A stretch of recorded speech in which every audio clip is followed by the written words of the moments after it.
Comment pouvons-nous parcourir la voie de la sainteté, répondre à cet appel? Puis-je le faire avec mes propres forces? La réponse est claire.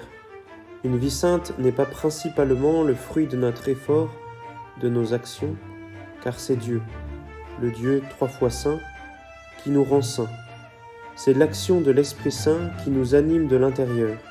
C'est la vie même du Christ ressuscité qui nous est communiquée et qui nous transforme. Pour le dire encore une fois avec le Concile Vatican II, appelés par Dieu, non au titre de leurs œuvres, mais au titre de son dessein gracieux, justifiés en Jésus notre Seigneur, les disciples du Christ sont véritablement devenus, par le baptême de la foi, fils de Dieu, participants de la nature divine, et par là même réellement saints.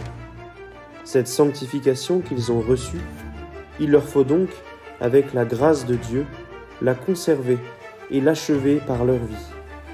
La sainteté a donc sa racine ultime dans la grâce baptismale, dans le fait d'être greffé dans le mystère pascal du Christ, avec lequel nous est communiqué son esprit, sa vie de ressuscité.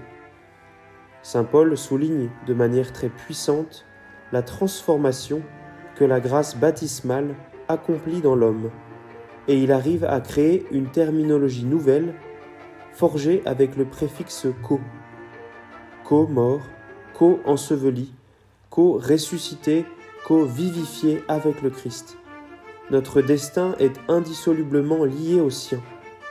Si par le baptême, écrit-il, dans sa mort nous avons été mis au tombeau avec lui, c'est pour que nous menions une vie nouvelle, nous aussi, de même que le Christ par la toute-puissance du Père est ressuscité d'entre les morts.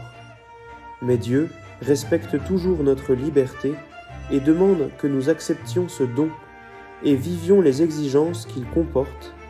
Il demande que nous nous laissions transformer par l'action de l'Esprit Saint en conformant notre volonté à la volonté de Dieu.